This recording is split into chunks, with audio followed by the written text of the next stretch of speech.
many thanks for joining us this afternoon or morning, wherever you are, as part of this Alliance 8.7 and War Child webinar. As you know, armed conflict is a reality for millions of children today, and children continue to be used in combat.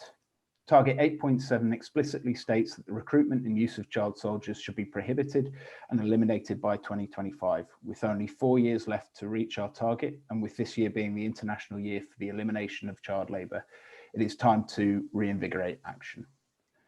Okay. As said, Alliance 8.7 and our partner War Child have co-organised this webinar to answer the following questions. When, where, and how does the recruitment of child soldiers happen? What works both at a policy level and on the ground to end and prevent the recruitment and use of child soldiers? How can former child soldiers be successfully reintegrated?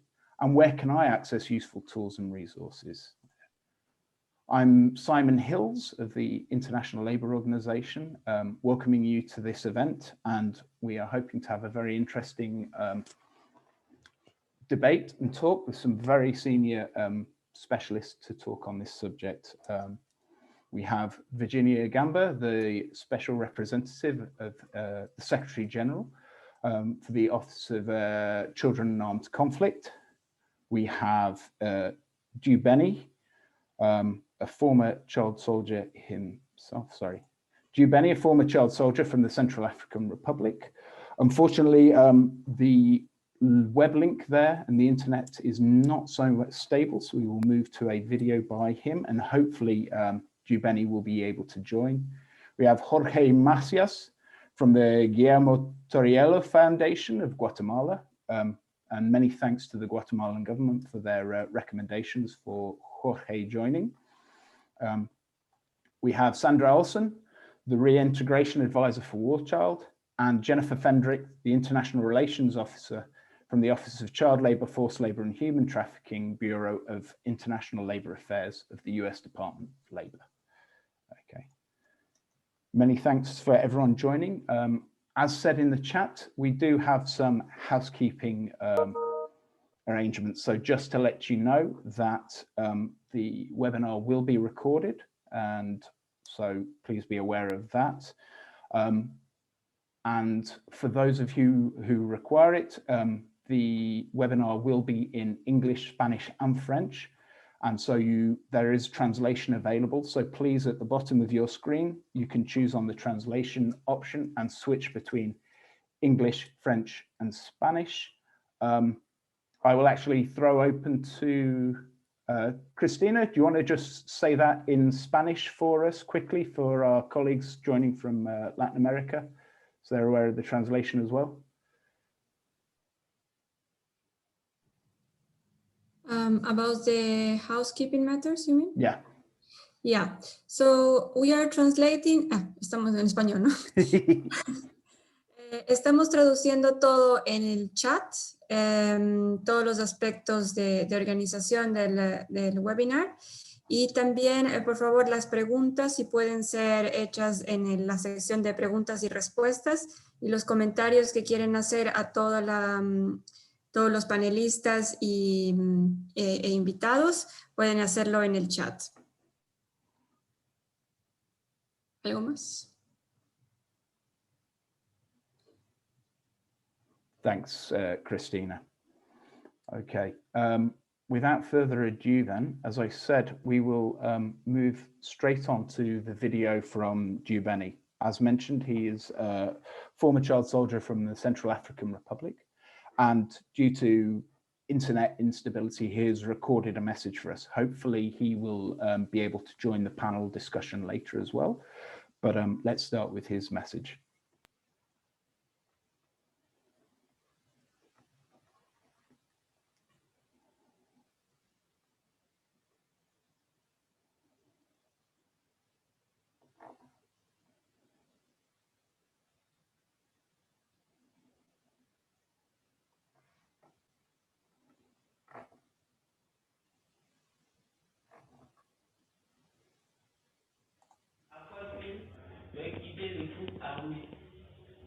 Ce n'est pas facile pour moi au début avec mes amis et ma famille.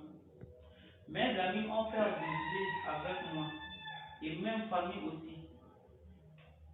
Mais c'est maman qui m'a aidé à retourner à la maison. Et elle a parlé à mes amis et familles de jouer avec moi. C'est comme ça que mes cousins m'ont pris sur lui pour m'inscrire à l'école. Maintenant, je suis une élève en classe de 3e, membre du groupe Voicemo, formé par Ouachal, ici en Centrafrique. Mais l'insécurité actuelle joue beaucoup sur ma vie parce que mes parents ne vont pas au champ. Les prix des choses ont augmenté sur le marché. Je mange une fois de retour à l'école et aussi j'ai perdu mon papa. L'école m'a aidé à être ensemble avec mes amis de la classe et j'étais libre d'écrire et compter. Aujourd'hui, Voicemo m'a aidé à parler devant beaucoup de personnes et en public. Grâce au Voicemo, je connais mes droits et je connais à faire le plaidoyer. Mon message aux jeunes qui veulent aller dans les groupes armés. Le groupe armé n'est pas bien. Les chefs t'apprennent à devenir blogueur, à tuer les gens, voler et à braquer les personnes. Et aussi d'autres vont te frapper. Si tu fais quelque chose, alors je demande aux enfants et mes amis de ne pas aller dans les groupes armés. Je demande aux jeunes et des personnes qui veulent aider les jeunes, qui veulent aller dans les groupes armés, d'informer les jeunes sur les dangers du groupe armé, organiser des groupes de discussion de jeunes sur les dangers d'aller dans les groupes armés, donner les activités aux jeunes à faire pour les jeunes qui sortent dans les groupes armés.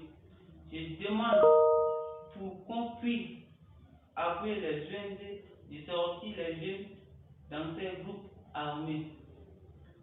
Former ces jeunes à faire quelque chose dans la vie.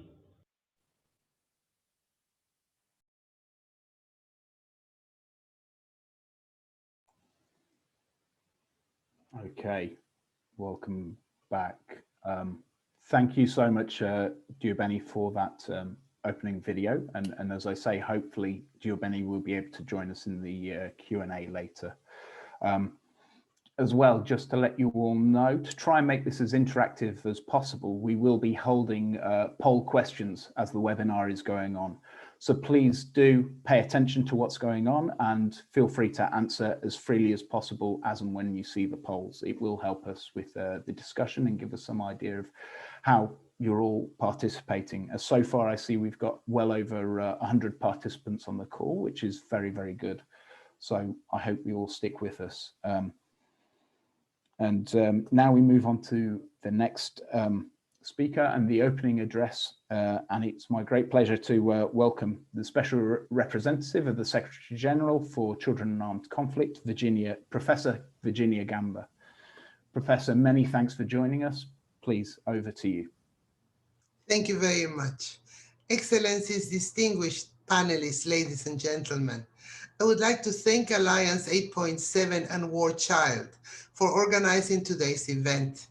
My office actively supports, as a member, the important work of the Alliance aimed at bringing together partners and ensuring we stay on track in the achievement of Target 8.7 of the 2030 Sustainable Development Goals.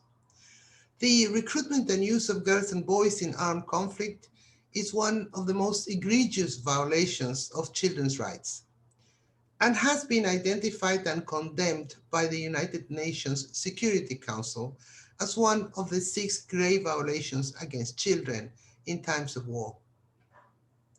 The link between child labor and the recruitment and use of children is very clear. Children that become victims of recruitment and use by armed forces and groups can be forced not only to engage in combat, but also to work as lookouts, porters, informers, cooks, or used for sexual purposes. The link is also clearly defined in Article 3 of the ILO Convention number 182, which recognizes the recruitment and use of children as one of the worst forms of child labor. Both girls and boys are recruited and used by armed forces and groups. The risks and suffering both face during their association are unique to their gender. During 2019, for example, 7,749 children were verified by the UN as having been recruited and used. The Secretary General's annual report on children and armed conflict covering the year 2020 has not yet been published, but we already observe that children have continued to be recruited and used and also affected by all other grave violations. We also found that the COVID-19 pandemic has increased vulnerabilities for children in war zones. An important instrument that the international community has at its disposal for preventing and ending the recruitment and use of children is the optional protocol to the Convention on the Rights of the Child on the Involvement of Children in Armed Conflict. Achieving its universal ratification and ensuring its implementation are two crucial steps to get closer to the achievement of SDG 8.7. Another available tool are the so-called action plans between the United Nations and those parties who are listed as having recruited and used children in the Secretary General's annual report. Further, sustained advocacy efforts by my office and partners on the ground around those two tools have led to the release of almost 40,000 children since 2018, which represents a record number. Ladies and gentlemen, even when separated from armed forces and groups, children continue to struggle in regaining their place in their families and communities. The physical, social, and psychological effects of the horrifying experiences they have had will accompany them for a lifetime. The stigma linked to their association, especially when released from armed groups that are designated as terrorists by the United Nations Security Council, adds to the complexity of this issue. Providing appropriate reintegration programs and care to boys and girls who have endured the worst forms of violence is fundamental to their recovery and to help them heal and thrive. As an international community, we must ensure that the needs on the ground for long-term and sustainable reintegration programs are met with adequate resources. Support to national and local NGOs and civil society organizations that are implementing programs on the front line should be central to our investment. In addition, reintegration efforts must be linked to the provision of a broader protective environment for children in which parents, families, communities, local and subnational authorities and governments all contribute to the care and protection of children. Community-led reintegration programming is the most efficient way to ensure rehabilitation and recovery for affected children, to break the cycle of violence and to prevent future occurrences of child recruitment. To contribute to sustainable and comprehensive child reintegration funding and programming and to raise awareness about the importance of reintegration, my office launched in 2018, together with UNICEF, the Global Coalition for Reintegration. 3 research papers have been published within this framework in 2020, and we will be sharing them with you via the online platform.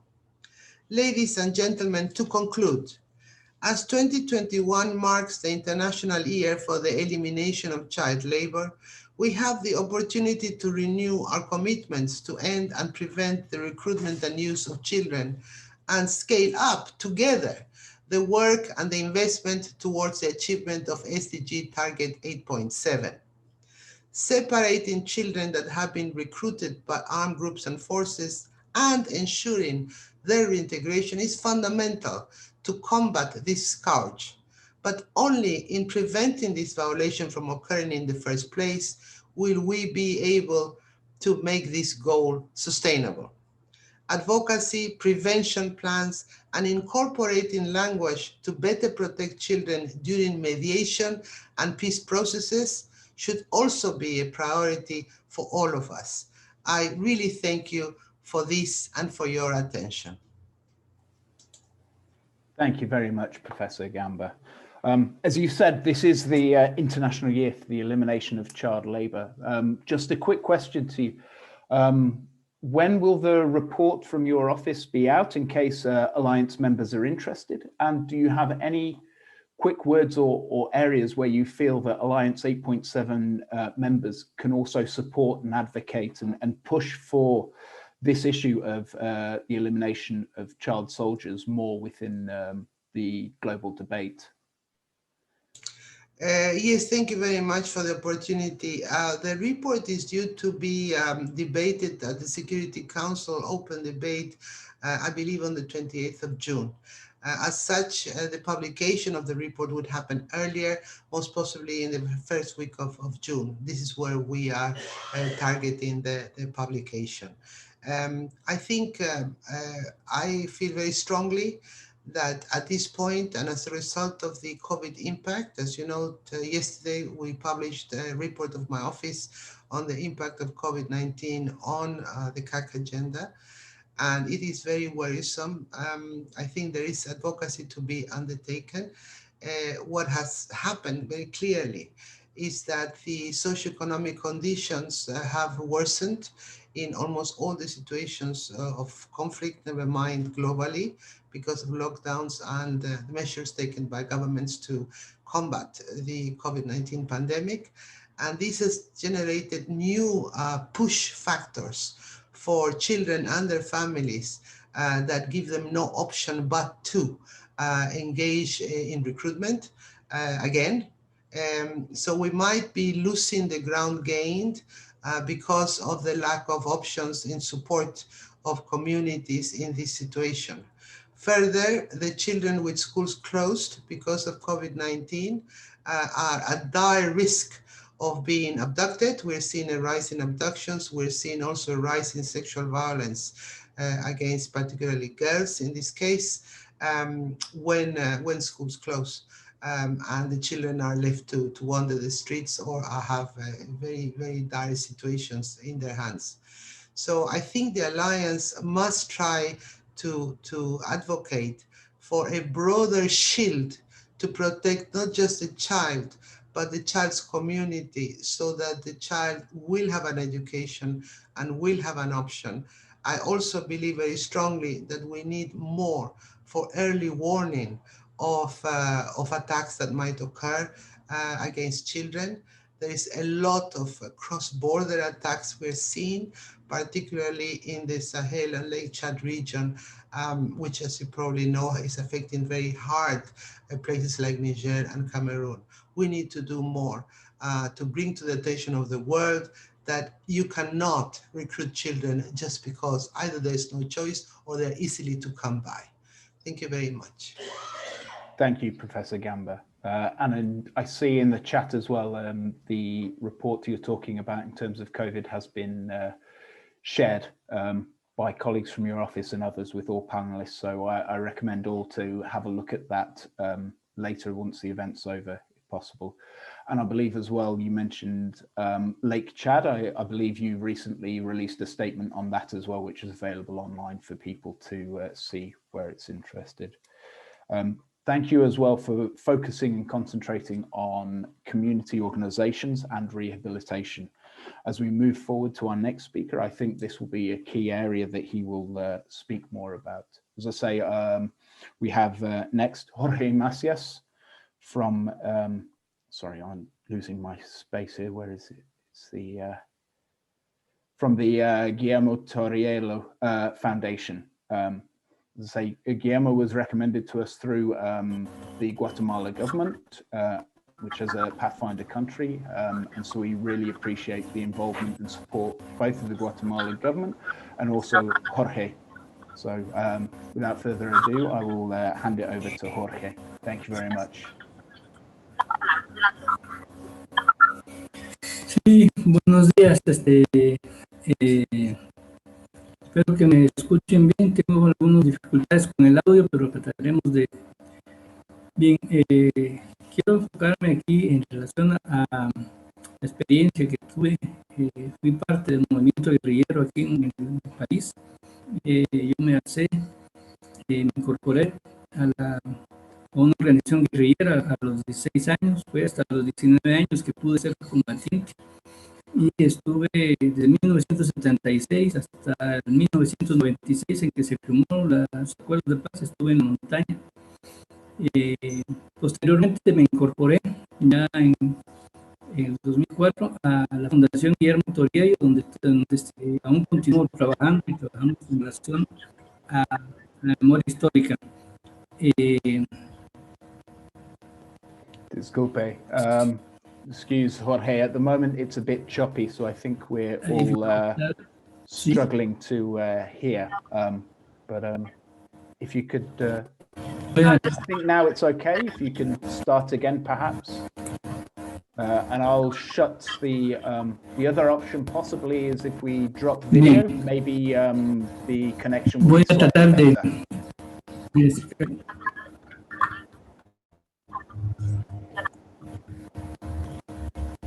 Bueno, les quería expresar en relación a la experiencia nuestra en Guatemala. Durante todos esos años de conflicto armado en el país, el Estado estuvo dedicado principalmente a reprimir a la población. Y uno de sus objetivos de represión no era perseguir a los movimientos guerrilleros, a las personas armadas, sino a la población. Esto fue fue creando condiciones para que en muchos casos a la guerrilla confluyeran personas que estaban siendo afectadas por esta represión. Es así, y esto se pone más grave ya a partir de los años 80, donde la represión contra la población civil no combatiente se recrudece. La generalización de masacres en las comunidades indígenas en el interior del país hace que muchas familias, muchas comunidades tengan... Very sorry, ¿Sí? disculpe. The connection is really struggling at the moment. I think maybe what may be the best idea is if we move to another speaker, and we'll try and come back to you in maybe 5 or 10 minutes, and hopefully the connection will be better, because we really want to hear what you have to say. I think there's a lot of really valuable information and insight you provide. So apologies for cutting you now, but hopefully we can come back to you, and I hope you understand. Okay, such I think we will then move to our next speaker. Sandra, as I said, is working with War Child, and I believe has an example to share from the work there. Sandra, over to you, I believe, talking more about reintegration. And Sandra, despite being very fluent in English, will also be speaking in French, just to make sure that we change it up a bit and it's not too monotonous for those of us who are relying solely on translation. So thank you very much, Sandra, and I hand over to you. Thanks, Simon. And bonjour à tout le monde. Je pense qu'il y a un petit PowerPoint. J'avais juste une page. Si Alison peut le mettre, merci. Alors, pour introduire rapidement le sujet, j'aimerais vous présenter quelques défis clés à une réintégration réussite. Premièrement, nous avons le contexte actuel avec des conflits beaucoup plus localisés et à longue durée. Il y a beaucoup plus des acteurs à base communautaire, facilitant ainsi la participation et le recrutement des enfants. Cela veut également dire que la réintégration se fait dans un contexte avec des conflits qui sont toujours actifs, et également souvent dans des communautés qui sont souvent toujours armées. Le financement reste à court terme, avec des programmes souvent uniquement financés par des fonds d'urgence et avec une durée très courte, souvent maximum 12 mois, et pas si étonnant, parfois uniquement 6 à 3 mois. Ensuite, Les programmes sont souvent pas suffisamment adaptés aux besoins des communautés et des enfants. Et parfois, ces besoins même sont même mal interprétés car ils sont plus basés sur nos perceptions et pas suffisamment basés sur des vraies consultations avec les communautés et les enfants. L'aspect de réintégration sociale est également souvent défavorisé, parfois au profit de réintégration économique, donc disons la réintégration plus dure si vous voulez. Et il y a un vrai manque d'une compréhension et un focus sur comment assurer l'acceptation communautaire, surtout pour les jeunes filles. Ensuite, le renforcement des capacités communautaires et des enfants eux-mêmes fait également souvent défaut. Or, une programmation de réintégration réussite doit se baser sur des structures et des ressources humaines existantes de la communauté parce qu'à la fin, c'est la communauté qui assure la réintégration de leurs enfants et pas les ONG. Et finalement, la prévention, qui est une partie clé de la réintégration, nous venons de écouter Madame Gamba qui a mentionné la même chose, mais qui est souvent pas suffisamment considérée.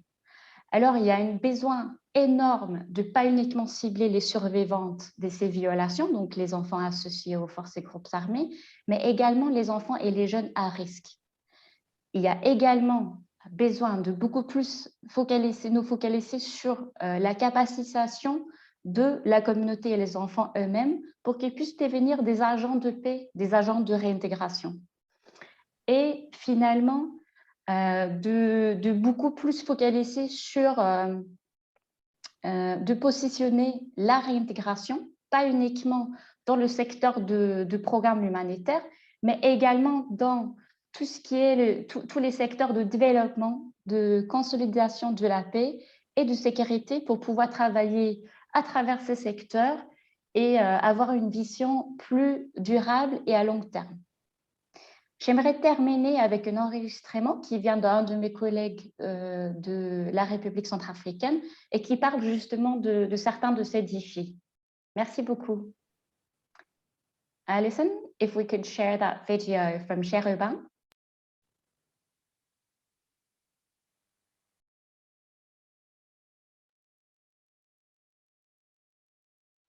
Je pense que nous sommes là depuis 6 ans pratiquement. Mais c'est une zone où il y a beaucoup de présence des groupes armés. Dans l'enrôlement des enfants, parfois les enfants intègrent ce groupe volontairement, d'autres sont au relais de force. Ça dépend au fait du contexte. Et depuis 6 ans, World a déjà retiré et réintégré près de 2500 enfants déjà dans cette zone de la République centrafricaine. Mais malheureusement, ce contexte-là ne nous permet pas, en tout cas, malgré tous ces efforts-là, ce n'est pas suffisant, vu qu'il y a l'avènement du Covid-19 qui a joué négativement dans le financement de projets à l'égard de ces enfants. Et également la recrudescence et également des violences suite aux élections en République centrafricaine depuis fin décembre, qui a fait que voilà, la RCA s'est retombée encore dans cette crise militaro-politique. Et certains enfants même qui ont été enrôlés bien avant se voient encore retourner devant ces groupes armés pour pouvoir combattre, ce qui est vraiment dommage pour ces programmes ici en République centrafricaine. Et voilà, je pense, bien que nous avons intégré ces enfants, mais cette intégration était ponctuelle parce qu'on identifie les enfants, soit les groupes armés nous donnent la liste des enfants, on les vérifie, on les profile selon les choix offerts par les enfants. Et maintenant, nous on donne des titres pour une intégration. À un moment donné, on a jugé cette intégration-là très ponctuelle, parce qu'on donne les titres, parfois on arrive au fin du projet et que les staffs sont partis, Et un mécanisme de suivi de ces enfants-là n'est pas vraiment établi clair comme ça, même si parfois les membres des réseaux communautaires font ce suivi, mais vraiment ça ne produit pas un bon résultat. Et donc, Worldchild présentement a adopté une nouvelle approche qui est beaucoup plus basée sur les communautés, c'est-à-dire on essaie de responsabiliser beaucoup plus les communautés, les jeunes, les adolescents, hein, pour qu'eux-mêmes ils arrivent à identifier les problématiques de protection de l'enfant dans leur communauté et proposer des réponses. Et Worldchild finance ces projets-là pour que ces comités communautaires puissent gérer ces projets afin de bien vouloir répondre à cette problématique-là. Parce que nous jugeons que cette approche est beaucoup plus efficace si c'est la communauté elle-même qui puisse en tout cas lutter contre les violations faites à l'emploi des enfants. Et voilà la nouvelle approche que nous sommes en train d'adopter parce que les contextes ici, parfois nous gérons des projets 1 an, après le projet fini, il faut attendre encore 6 mois pour revenir, ou parfois après 6 mois il faut encore chercher notre zone parce que, comme je l'ai dit, hein, toute la zone est couverte par le groupe armé. Il n'y a pas moins de 5 groupes armés dans la zone, hein, qui couvrent, je dirais, 95% de l'enfant. Les enfants souffrent de ce phénomène-là.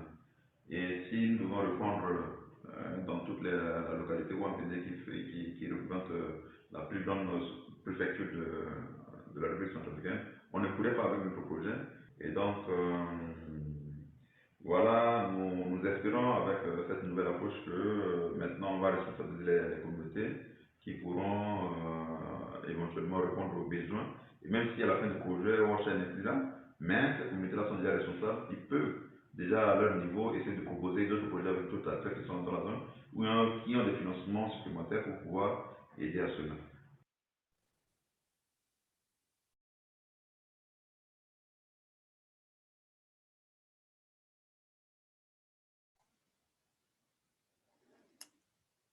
Thank you, Sandra.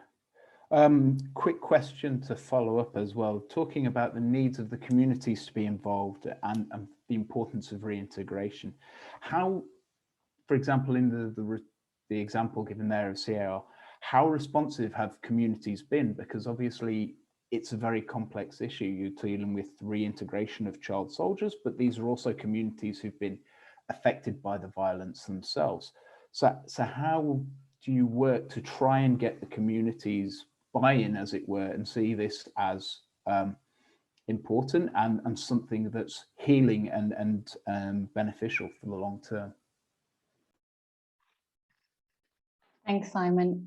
Well, actually, I think the most important thing is to start with the communities and the children themselves, because it's very easy, as I said during my very brief presentation, it's very easy that we come with our perceptions and what we feel that they need and what probably needs to be done, whereas we can have very different understandings of what that community actually needs. So I think that the key thing will always be to first start with that open dialogue. What is the main issues in your community and how can we support on that?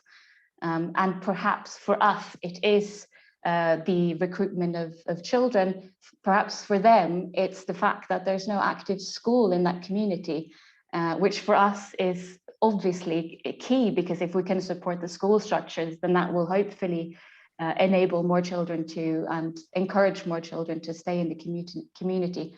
But I would say to have that really open discussion with the community is the basis for any work at all, because we can't come in with our understanding. And if we do that, that's when we see those projects and programs that don't really end up being as efficient or even helpful at all in the way we wanted them to be. Thank you for that. No, I think that's very key. We look and see what the examples are in place and what actually the communities are advocating for. And I think hopefully now we can move back to Jorge, and he can explain as well within a different context what the challenges and what the situation was and is in Guatemala in relation to this issue. So hopefully, Jorge, are you there and able to join? Perfect. Sí, gracias. Espero que aquí ya sí me puedan escuchar. It seems much better, the connection. Thank you. So over to you. Bueno, está bien. Sí, pues quiero un poco compartir la experiencia que tuvimos acá en Guatemala. Aquí en mi país pues hubo un conflicto armado que duró 36 años, data de 1960 a 1996 y pues de ese periodo de guerra, de ese conflicto armado que hubo aquí en el país, pues yo fui partícipe. Actualmente trabajo en la Fundación Guillermo Toriello y trabajamos en la recuperación de memoria histórica de todas las cosas que pasaron y de las personas que murieron durante el conflicto. En lo personal quiero decir pues que yo me incorporé a una organización guerrillera a los 16 años. Cuando tuve 19 años ya pude incorporarme como combatiente.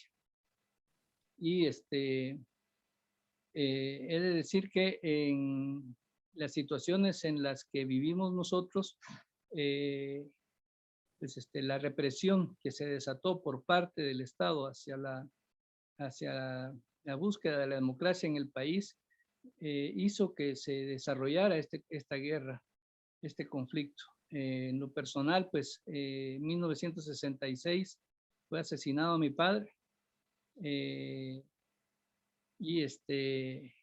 yo me incorporo después, ya teniendo 12 o 13 años, pues tomo mi decisión de incorporarme a la guerra. Y es así como puedo llegar a ella e incorporarme como combatiente a los 19 años. En las organizaciones guerrilleras, pues se evitaba tratar de tener niños o menores de edad como combatientes. Sin embargo, ya en el proceso de la guerra, cuando la represión se recrudece, la persecución contra la población no combatiente se pone más fuerte, se da periodos muy grandes de masacres generalizadas en todo el país. Esto hace que mucha población tenga que buscar refugio y salirse del país o desplazarse internamente, pero también mucha población busca incorporarse a la lucha guerrillera, y es así como empiezan a llegar a la guerrilla familias enteras y sobre todo niños y niñas que se quieren incorporar. Se trataba de evitar esta participación, esta incorporación, y en estas condiciones pues se hace bien difícil porque no hay lugar, no hay espacio donde poder tener o mandar o enviar a estas personas que buscan refugio. Una buena parte de la población logró salirse del país e irse a otros países, principalmente a México, a refugiarse. También mucha población se refugió en las montañas, en las selvas de mi país, para protegerse de la represión. Pero la guerrilla fueron llegando familias, a veces niños y niñas huérfanos, que no tenían dónde ir.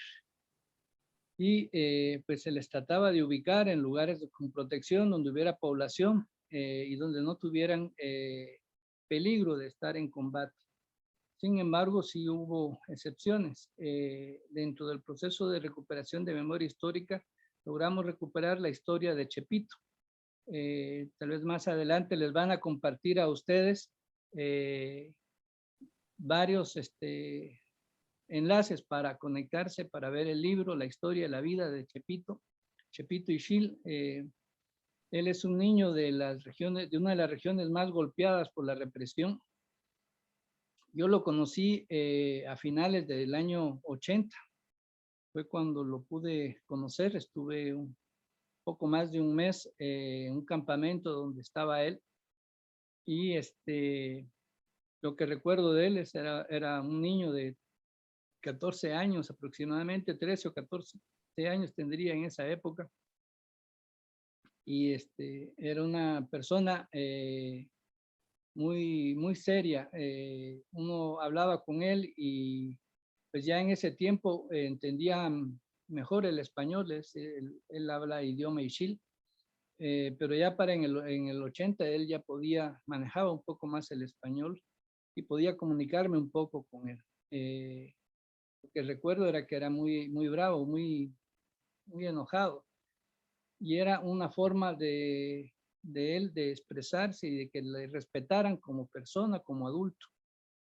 Y recuerdo que había tenía una solicitud para poder incorporarse como combatiente y que lo dejaran combatir. Lo conocí portaba un arma en ese tiempo pequeña, y después de eso pues ya pudo tener un galil. Creo que una de las fotos que está en el libro está él con su fusil. Y la única manera de poder evitar que fuera el combate fue poder colocarlo como personal de apoyo en seguridad a uno de los compañeros de la dirección de la organización que estaba en ese tiempo, que era el compañero Carlos. Es así como cumpliendo tareas con él, moviéndose entre la montaña, entre Huehuetenango y el Quiché, 2 departamentos o 2 provincias del país, sufren en un enfrentamiento armado con patrulleros y caen los 2 muertos. La historia está recogida ahí, y lo que recuerdo era que pues a él una de las explicaciones que les tratábamos de dar en relación a no dejarlo ir a participar en las unidades militares era que pues había convenios internacionales para evitar que niños y niñas participaran en la guerra. Sin embargo, el reclamo de él era ¿por qué entonces sí hay leyes para que no pueda ir a participar en la guerra, y por qué no hay leyes que eviten que el ejército llegue y asesine y masacre a mis familias, a mi comunidad? ¿Por qué se quiere evitar eso y por qué no se evita lo otro? Y eso pues deja mucho que pensar en relación a cómo establecemos mecanismos para proteger a la población civil no combatiente durante los conflictos armados y que no tenga que sufrir las consecuencias de la persecución y de la represión, que son 2 de los factores que inciden mucho para que niños puedan participar o participen voluntaria e involuntariamente, obligados por las circunstancias en la guerra. Creo que eso es importante, y en la medida en que se denuncie cómo fue la persecución y la represión durante esos años a población civil, pues y se evite que nunca más vuelva a ocurrir, pues en esa medida pues se podrá ir deteniendo y conteniendo de manera más efectiva la participación de la niñez en la guerra. Creo que sí también tenemos que ver cómo protegemos a la población civil y organizamos en los diferentes conflictos condiciones para que haya mecanismos de seguridad, de protección, de vigilancia, para evitar estas cosas que se señalan. En mi país, pues la persecución gubernamental se ensañó con población y hacia las mujeres especialmente, y dentro de eso pues a la niñez, a las mujeres embarazadas. Era buscar la semilla de la guerrilla que estaba ahí sembrada en las mujeres, en la niñez, y que evitar que en el futuro puedan ser guerrilleros, que se les perseguía y se les asesinaba. Entonces, son de las cosas que hay que difundir a nivel internacional para que en ningún momento pueda darse condiciones para que ningún gobierno, ningún ningún ejército ejerza esa persecución y esa represión contra la población civil no combatiente y principalmente contra las mujeres y la niñez.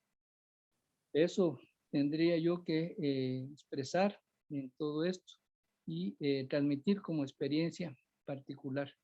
Encontrarán también que compartí un vínculo para acceder a un libro, el libro que se desarrolló, que se creó en la Comisión de Esclarecimiento Histórico a partir de la firma de los acuerdos de paz, en donde se recogen las violaciones a derechos humanos que hubo durante la guerra. Difundir estos horrores, difundir y conocer estas cosas ayudarán a que en ningún momento pueda volver a repetirse, ni en Guatemala ni en ningún otro lugar, esos actos de represión y de persecución a la población. Toda guerra es muy difícil, es bien, causa muchos daños y sí tenemos que lograr que se protejan los derechos humanos aún en las peores condiciones de guerra que puedan darse. Eso tendría yo para compartir, para expresar con relación a la experiencia que nosotros tuvimos. En el movimiento guerrillero, pues efectivamente nosotros no aceptábamos combatientes menores de 18 años. Sin embargo, hubo casos en donde no había dónde regresarlos, dónde ubicarlos, dónde enviarlos, y lo más seguro para ellos fue tenerlos en tareas logísticas o en tareas de apoyo, en algunos casos, y siempre evitando que fueran a sufrir consecuencias. En muchos casos se organizaron lugares en donde puedan hijos de combatientes, hijos de militantes pudieran formarse, pudieran estudiarse y pudieran crecer lejos de la guerra. Pero eso no fue posible hacerlo extensible a todos los niños, sino solamente a pocos. Creo que eso sería por el momento, pues, mi intervención. Gracias. Thank you very much, Jorge. Very sobering, but very important message. And I think what came out there as well is very valid. And I'm very glad that we actually got to hear your message. I think it segues nicely into our next speaker as well. As you were saying, what can be done? We've got these international conventions, etc. But what's the role of the international community? What can they do, especially when we have issues around state actors and non-state actors? So what can the wider international community do? I also see we've got a quick poll up, so please feel free to answer that as we move to our next speaker within the panel. And it's my pleasure to introduce Jennifer Fendrick from the International Bureau of International Labor Affairs, US Department of Labor. Jennifer, over to you. Thank you, Simon. And again, thank you for inviting the US Department of Labor to join today's event. I want to begin just by noting that the practice of sending children into combat is by no means unique to any one region or era. So some of you may be familiar with the American Revolutionary War and the American Civil War. In both conflicts, boys as young as 9 were deployed to the front lines. These so-called drummer boys signaled battle formations and conveyed commands from the camp to the front lines using distinctive drumbeat patterns. And as many as 250,000 children, perhaps more, fought in World War I's European theater. More recently, unfortunately, the proliferation of light automatic weapons means children are more viable and therefore more vulnerable than ever for use as direct combatants. And there should be a slideshow.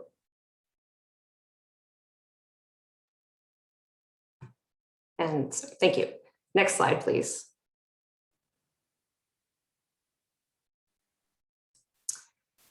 Now the Department of Labor may not be the first organization that comes to mind for a forum like this, and we may not be the 10th, but the recruitment and use of children in violent or armed conflict is considered a worse form of child labor under ILO Convention 182, to which the United States is a party. So this issue falls very much within our wheelhouse. Next slide, please. Thank you. The Office of Child Labor, Forced Labor, and Human Trafficking believes that every country should do their part to end exploitative labor practices. So to this end, we actually published several reports, including our International Child Labor Report and our list of goods produced by child labor or forced labor. Next slide, please. And these are the reports that I mentioned.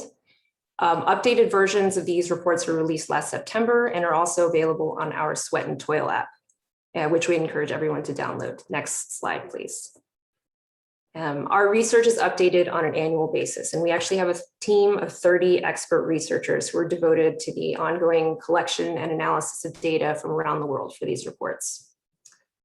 Our findings on the worst form of child labor assess the efforts of each government to eliminate labor in 131 US trade beneficiary countries and territories. Next slide, please. The idea is that countries who enjoy preferential access to US markets are also adhering to internationally recognized standards on the worst forms of child labor, including, of course, the use of children in armed conflict.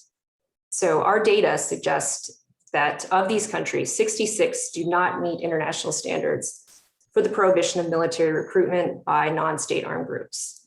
We also found that in 12 of these countries, children are victimized twice. First by the armed groups who recruit them, and then again by government forces who imprison children for their ties to these groups. Our reports have also identified 72 countries and territories that need to take additional actions to address child soldiering, from amending laws to protecting survivors. In addition to research and reporting, our Bureau has funded over 345 projects in 99 countries to combat some of the most abusive labor practices. And today, iLab oversees more than $255 million in active programming, including programs that address the recruitment and use of children in various types of conflict. In recent years, our programming in this area has shifted from a classic disarmament, demobilization, and reintegration model, which we've pursued in countries such as Uganda, Afghanistan, and the DRC, among many others, to programs that address some of the push-pull factors underlying these trends. So our programming also looks beyond the traditional war-peace binary to promote alternatives for at-risk youth living in non-traditional conflict settings. So one such program, which was recently extended, works with youth in the Northern Triangle in Central America, where children who are most vulnerable to recruitment also face the greatest obstacles in accessing labor markets or education. The stigmatization of youth residing in areas controlled by violent non-state actors remains a significant challenge in many of the countries in which we work. So the goal of this and other programs, among others, has been to break this cycle.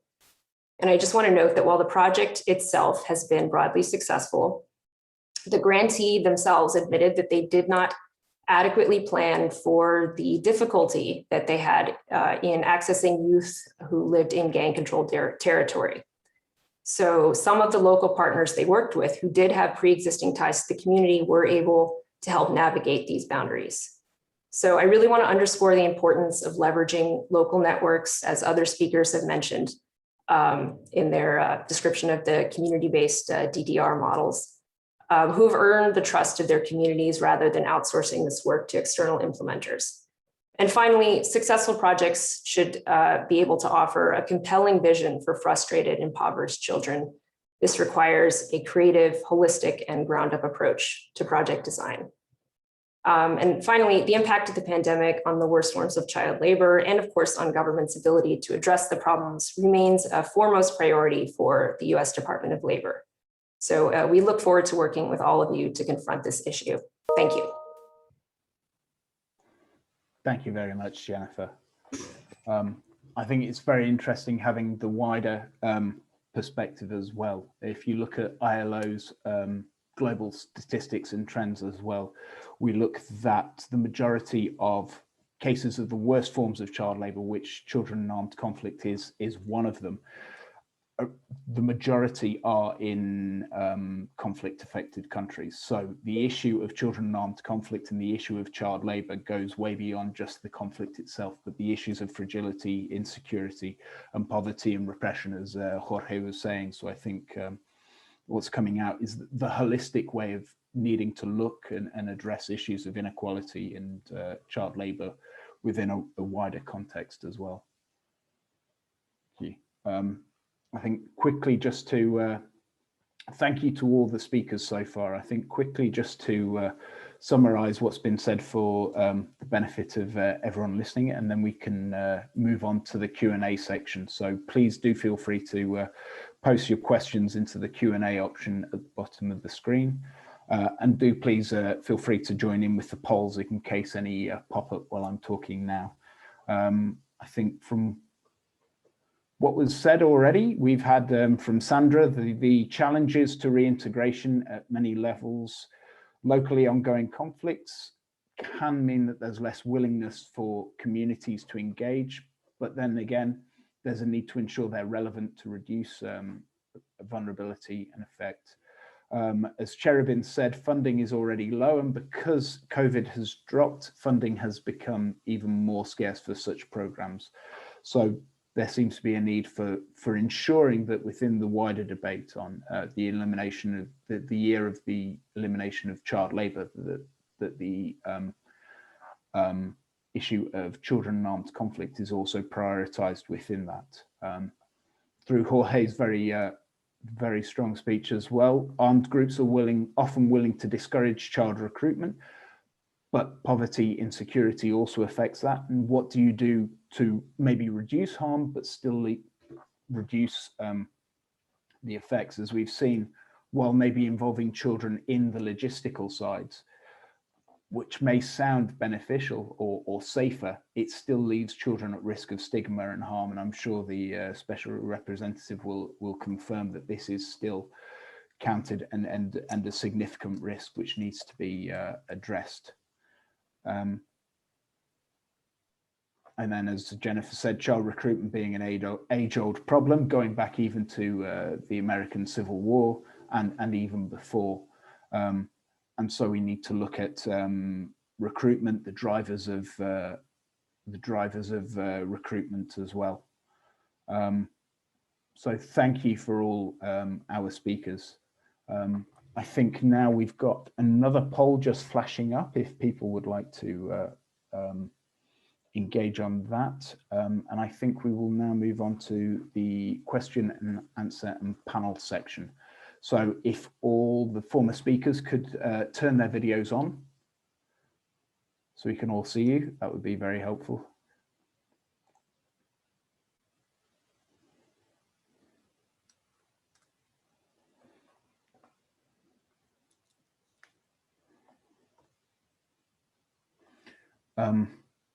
Thank you. I think to start with, I'm not sure who to ask this to, but I saw one interesting question, which I'm not sure if it's been answered in the chat, but from, yes, I believe it may have been answered, but someone was asking about how those involved in the private sector or other, the issue on private sector and how actors within the private sector can get involved and leverage either their work or try and reduce the issue of children in armed conflict within areas that they're working in or engaged in.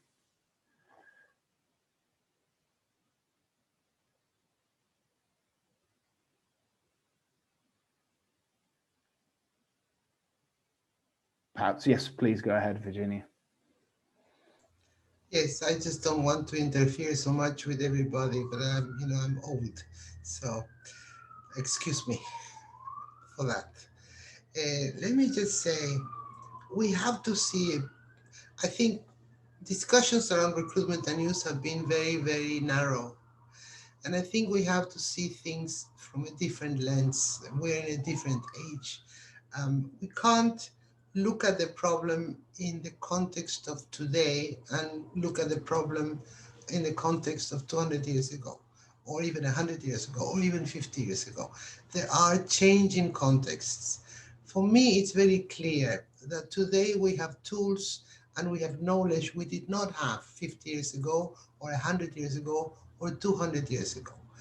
And these relate to education. I want to be very clear about this. In the past, a child was considered educated if they were literate, and usually what was, let's say, advocated was for a child to be a child to the end of primary school. And then they were supposed to either choose to work or to continue, if they had the means, towards a higher education. I think what we've seen in the last 70 years is a leveling down of the playing field, where there is no discrimination about who should get educated further or not, and who should be required to work or not. And I think we're still stuck in this type of thinking, where we think that it is appropriate for children to work. And many communities believe it is healthy for their own children to work rather than to be idle. I think similarly what we have noticed a lot, both in camps and in armed forces, and we even heard it now from some of the speakers here that have got experience as having been involved in that environment, is that sometimes there's nowhere for children to go to, and therefore either guerrilla forces or armed groups or even government forces allow the children to remain in the camps and give them jobs to do, not understanding that this already is a violation in recruitment and use, because the mere fact of children being present in a situation where there's clear actors that are involved in combat might make an attack on that camp or that place feasible. And that means that the children is going to be killed and maimed because they are there. So what does it tell us about everything? Sometimes it's about protection. Sometimes it's about the feeling that a good and healthy way to engage with the minor is to have him work, whether paid or unpaid. This has changed. The world has changed. We know today that the best way to deal with stigma, the best way to deal with stopping children being recruited and used is to provide them with an education, but all the way to 18, not just primary, but also high school. And this also, we must push for the level playing field so that there is no global discrimination about who gets to get a higher education and who doesn't. I've talked to dozens of child soldiers and to children that have been separated from armed groups who were 10, 12, 14 years old. And overwhelmingly, when asked what would they want to see, it's not justice, it's not dealing with stigma, it is education. They want an education. They don't want to just be given a skill and told, well, now you messed up your life, whether you did it yourself or someone did it for you, it's gone. So now learn how to be a carpenter and be happy and stay, within the law. And like a girl told me, I don't want to be a carpenter. I don't want to be a seamstress. I want to be an oceanographer. What does it take for people to understand that we have a right to our own dreams? So I think it's a very complex issue what you're asking. How can we do something more? I think what we can do is to support children and children's families financially so that the children can stay in school. And this is not up in the sky idea. There are many governments, my own government included in Argentina, that gives a universal assignation per child to the family. And it is a small burst of money, so the family will be paid for the kid to go to school. Now the money cannot be accessed unless the school sends a note saying effectively the kid is inscribed and is coming to school. So I think we have to think outside the box and make possible that the kid should not be, not even on humanitarian terms, employed, whether paid or unpaid, before they're 18, because they have a right to an education. And we have to make this happen for poor families and for poor kids. Sorry, I get very impassioned about this. Passion is good, and I think this is a topic that needs passion. So thank you. I fully agree. I think the issue, as you stated it, or as the ILO would probably interpret it, is much more about social protection and universal human rights. Respecting human rights, ensuring children have the right to a childhood, right to an education, and right to be free from victimization, and then the wider issue around social protection for families, children, and the issues there around human rights and labour rights as well within that. No, thank you, Professor Gamba. I think as well, we'll move on quickly. I have a question anonymously for Jorge, asking in his experience, what surveillance mechanisms has he seen proven to work in terms of the vigilancia efectivos?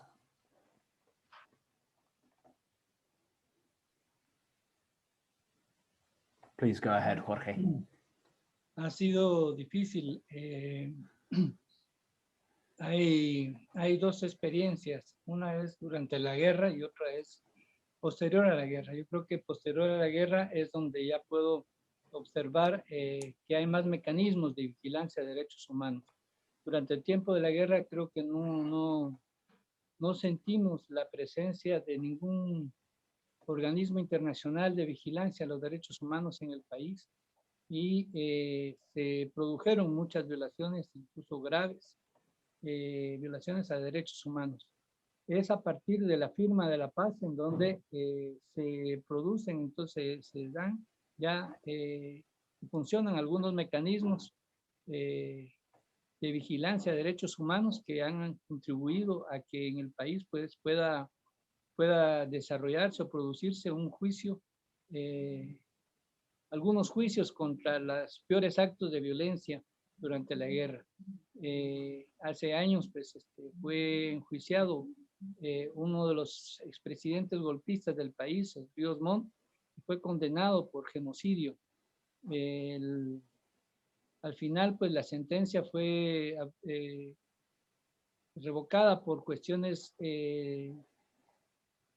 circunstanciales, cuestiones de procedimiento y no cuestiones de fondo. Por lo tanto, para nosotros sí la condena que se obtuvo en ese juicio es muy importante para que no se repitan estos casos. Creo que un mecanismo importante es que pues se pueda socializar de mejor manera lo que son los derechos humanos, lo que son las violaciones a derechos humanos. Todavía en el país quedan muchas secuelas de la propaganda contrainsurgente y cualquier luchador de derechos humanos es tildado de izquierdista o de comunista y por lo tanto pues sujeta a que pueda ser asesinado o desaparecido en cualquier momento. Eso ocurrió durante la guerra y todavía quedan remanentes de ese discurso, de esos planteamientos anticomunistas que ocultaban la persecución contra la población civil de manera indiscriminada y justificaban estas graves violaciones.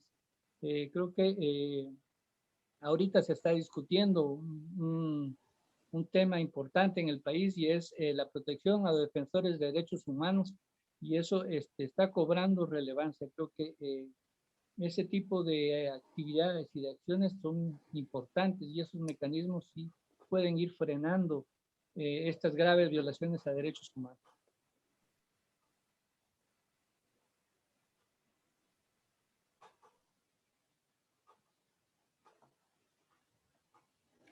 Thank you, Jorge. No, I think again, protecting human rights and those defending human rights is extremely critical, and thank you very much for your response. I see we're getting a lot of messages in the chat, and I also see Professor Gamba is doing her best to type and answer them as well, so thank you for that. I think there's a couple of questions we have here, but one question I'll quickly throw open to you, Jennifer, is around Alliance 8.7 and the goal of 2025. Do you feel that we're on the right track? What more do you feel that needs to be done, and what can we do as part of the Alliance to try and move the debate forward on this to achieving the goal of Alliance of SDG 8.7? And obviously, as part of that, the effective abolition of the use and recruitment of child soldiers. Thanks, Simon. And I just, if you don't mind, I just quickly wanted to address the question on the role of private companies. Please go ahead. So, of course, this issue, the recruitment and use of child soldiers and the role of children in the supply chain, they're usually considered two completely separate issues. But armed groups, non-state armed groups, or public and private security forces who are implicated in the recruitment and use of children are also frequently in control of mining sites, and that's especially gold. And so they control these sites through extortion rackets, and in some cases, subject children to forced labor.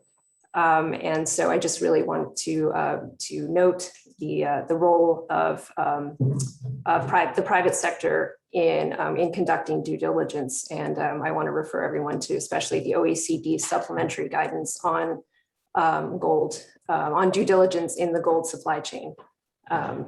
And as to your other question, I think the question of whether or not it is a realistic goal to expect that by 2025 child recruitment will be eradicated.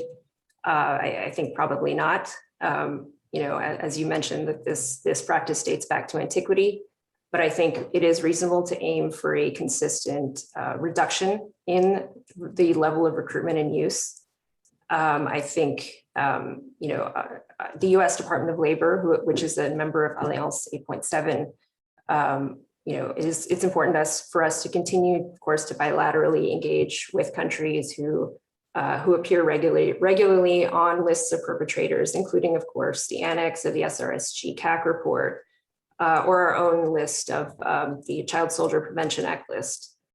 And I think, as I mentioned in my remarks, we do collect copious amounts of data on the worst forms of child labor, and we have noted 12 countries who are detaining children for extended periods of time, in many cases in the custody of adults, for their association with armed groups or organized crime.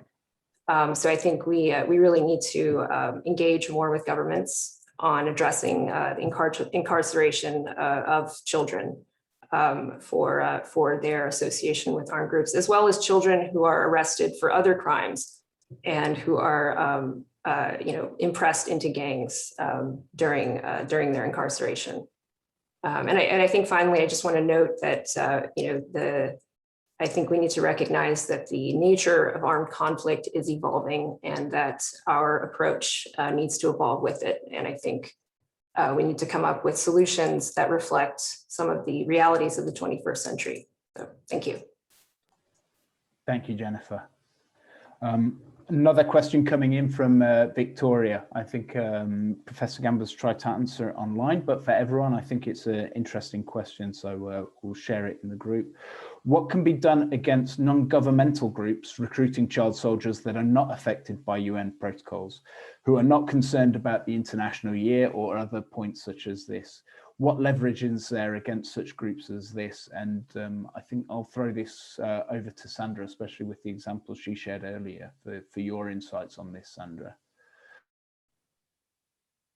Thank you, Simon. Yeah, it's a really good question. And even if non-governmental armed groups are not signatories themselves to these international treaties, the government in that particular country will be held accountable and is responsible to engage with these armed groups.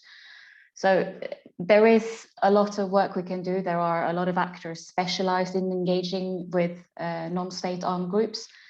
But again, I'd like to, because there was another really good question who was asked at the start, who said, well, we will never be able to stop the conflict because that's not that easy. However, how can we look more at preventing children from joining when it is not abduction, when it is not forced recruitment like that? And I think that is key, especially for work with these non-state armed groups, and when it is more community-based militias.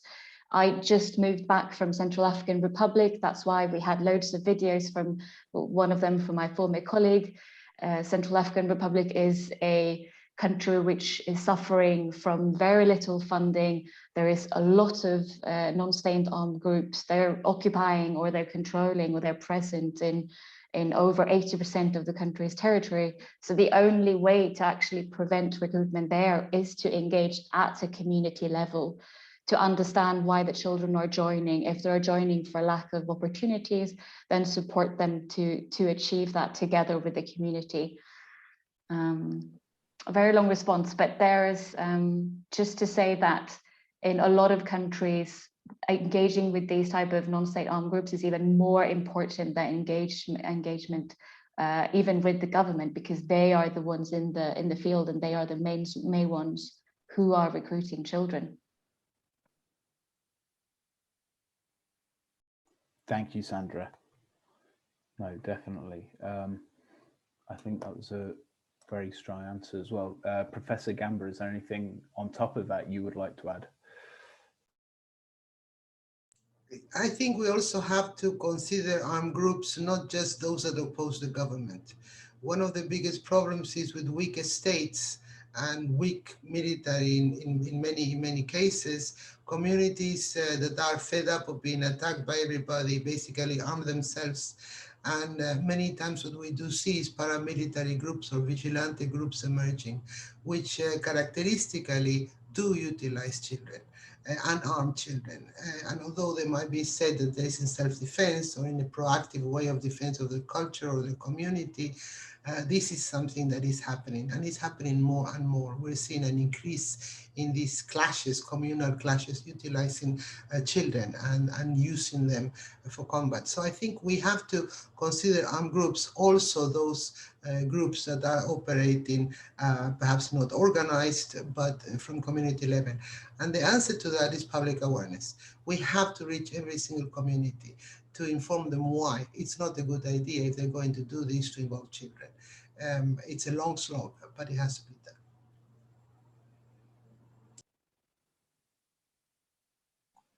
Thank you very much. I'm just slightly aware of time. I know we need to start wrapping up in the next 5-10 minutes. I've been looking through the Q&A, but I wanted to quickly ask Mariska if she wanted to share the results of the polls or talk quickly about the polls which we've been sharing so far.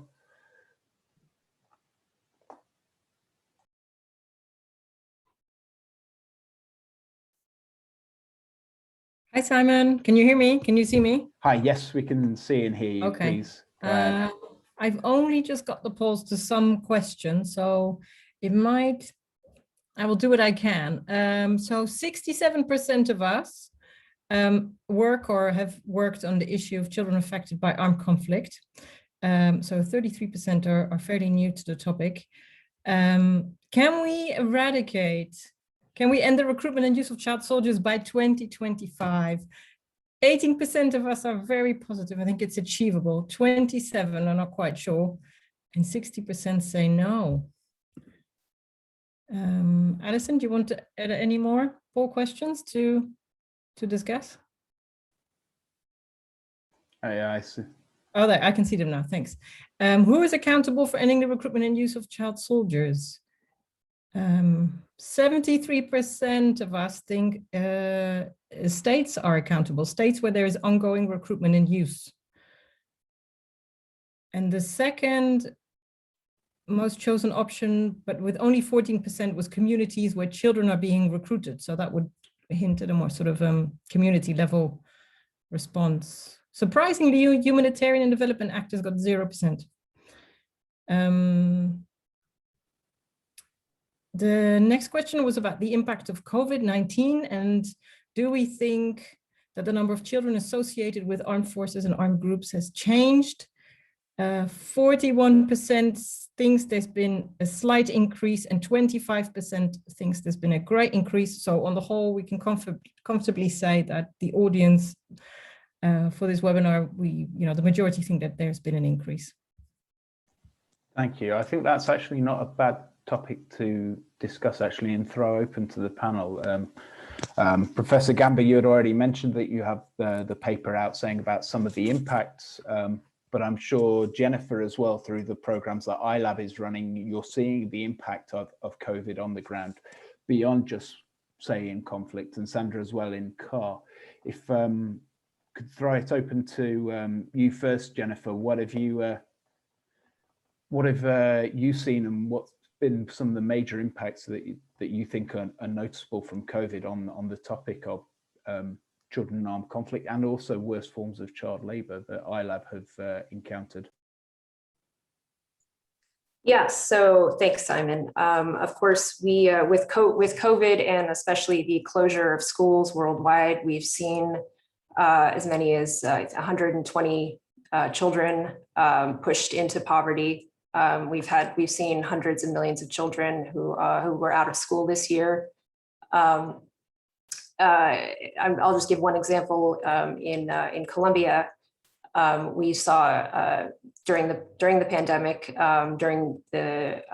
when children were out of school, children were invited by non-state armed groups to attend private parties through social media, particularly WhatsApp. And then at these parties, they were offered, the armed groups lent them money, and the children became indebted to these groups and were essentially forcibly recruited via using blackmail and extortion, and the children who refused to comply were sometimes killed.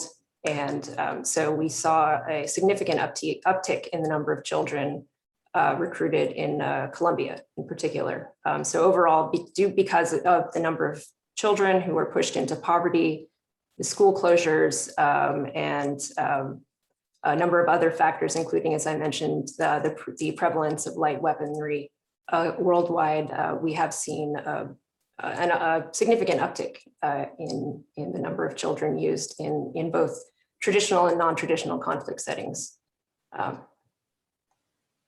Thanks. Jorge as well. More in terms of what's been the impact of COVID, say, on these monitoring systems and the ability of people to either go to communities or report on what's happening,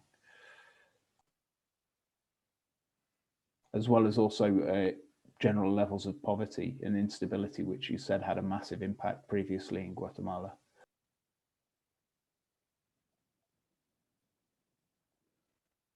Bueno, actualmente creo que hay un déficit muy grande en cuanto a información sobre el COVID en las comunidades. Hay mucha desinformación sobre el daño, hay mucho escepticismo sobre lo que está sucediendo, y corren más informaciones, desinformaciones sobre la pandemia y sobre la vacuna, que de la realidad que está ocurriendo. Hace falta campañas de concientización y de información mucho más científicas y mucho más claras, que puedan llegar a toda la población y que puedan convencer. Lamentablemente todavía en el país estamos sufriendo graves problemas por niveles muy altos de corrupción, y eso tiene un impacto muy alto en todo el sistema de salud del país, y por lo tanto es una debilidad muy grande frente al problema del COVID-19, la pandemia a nivel mundial. Eso tenemos de déficit y de problemas dentro de sobre todo en las áreas rurales, pero también se da mucho en las ciudades.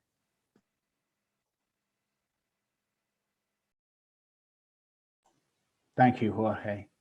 Sandra, from some of War Child's programs, especially CAR and other examples, are you also seeing this information deficit? How is COVID? Is COVID having an impact yet, or if so, how? Well, I would say so. Quite recently, then coming back from the Central African Republic, even though COVID-19 is not by far the most pressing issues for the country, and even less for the actual population and the communities, they have far more worrying issues to worry about: protection, food on the table, etc., and the security issues. However, what we did saw, and what actually had a really big impact in CAR, was when the borders closed. So CAR is very highly dependent on import from the neighboring countries. And when COVID hit, all of the borders closed, which meant that market prices for all, even Diobeni, he mentioned it in his video that it still applies. the market prices for basic necessities, such as the most basic food items, such as soap, just skyrocketed, or as much as 70% increase, which then forced communities that were already very vulnerable, including those displaced, including those children which were already on the verge of having to find coping mechanisms that weren't necessarily the best ones for their benefit, was pushed to look for other means of survival. So we did see an increase of children going to the mining areas. And we, in particular, received very worrying reports of a lot of girls in these mining areas being sexually exploited, and a lot of children having to become separated from their families because they need to go elsewhere to be able to find means for survival. And then on top of that, we had election-related violence that started in December, which then again caused border closures. So we had another increase of prices and the same then sort of follow effect.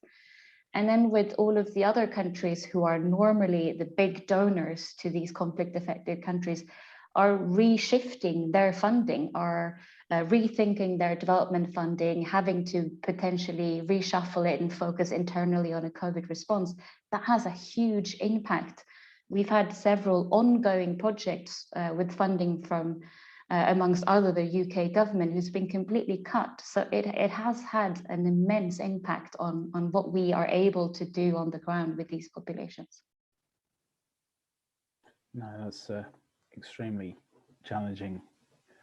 And then I suppose, Professor Gamba, last words to you on this topic as well. I think we're wrapping up as well. I give you a bit more time rather than just say, go and have a look at my report or the office's report. What are your points on this, on COVID, and then any final words as well you want to leave us with? Yeah, no, I think that was very clearly expressed by Sandra, the impact on the ground. From the monitoring point of view, which you had asked Jorge and others before, we have seen a big impact because our monitors, at least the CAC monitors on the monitoring reporting mechanism, depend very much on child protection actors from the UN system, and it has to be that. And I have to say that a lot of our missions on the ground were impacted by COVID-19. A lot of our child protection actors were infected. They had to be isolated. So the people that has to do the monitoring has been sick. Two, the access of those people to the ground because of lockdowns has been complicated and difficult because of the rules.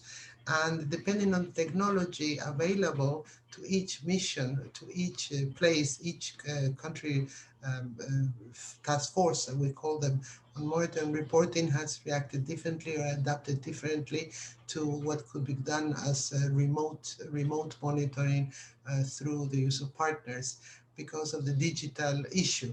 If you're not digitally connected or you don't have very good IT communications, then that is also difficult. So I think this is it. As relates to last words, I just want to say that I was very surprised at the results of the poll, where a large percentage of us believe that it's not achievable to end child labor or recruitment and use of children soon. I am distressed that you have lost hope. And I really believe that hope will always defeat experience. And if we do not keep hope up, our passion, our interest in doing this will diminish. So I am utterly convinced that we will get there. I'm utterly convinced that if we double the amount of children separated and well reintegrated, and half the children recruited and used on a yearly basis, at some point we will be on a playing field. All we have to do is start. So thank you very much. Thank you very much, Professor Gamba, and thank you for ending on a positive and hopeful note as well. I think, as you say, it's very important to keep hope and to push forward. And I think that's a good message to end on. I think there's a lot more that could be said, but I also think that this is not really the end. This is just the end of this webinar. as you can see, there are many questions here, and we have the Alliance 8.7 Slack channel, which is still open, and you're all welcome to join. And these discussions can continue on there. Beyond that as well, I would also encourage all of you to wait and read the report coming out in June from the office of Professor Gamba as well. And throughout the year, with it being the International Year, we look to see how and where we can engage on this issue and push this message forward further. Thank you very much, everyone, for your time in participating. And to all of you who've listened in, thank you so much as well. I hope you found it informative and interesting. We have another poll just to close with, so please do feel free to answer. I think as well, we had a quick question as well on products and how to engage through businesses as well. I saw Jennifer had posted something in the chat about US Dole's work on that. There is also an ILO, International Organizations of Employers business guide on child labor, which provides guidance on due diligence and risk assessment and other salient issues. So that is also still relevant in the context that we're talking about. There are also other reports on mining and involvement of child labour within those, which also links in very strongly with armed groups. But I think with the time now at 4:31 here in Geneva, I would like to thank all of our panel members for their very informative presentations and for the rich debate, and thank all of you for joining us in the webinar as well. I wish you a good rest of the week, and hopefully you will stay engaged on the Slack platform as well. Thank you very much, everyone, and goodbye. Thank you. Yes, hope to see you on Slack.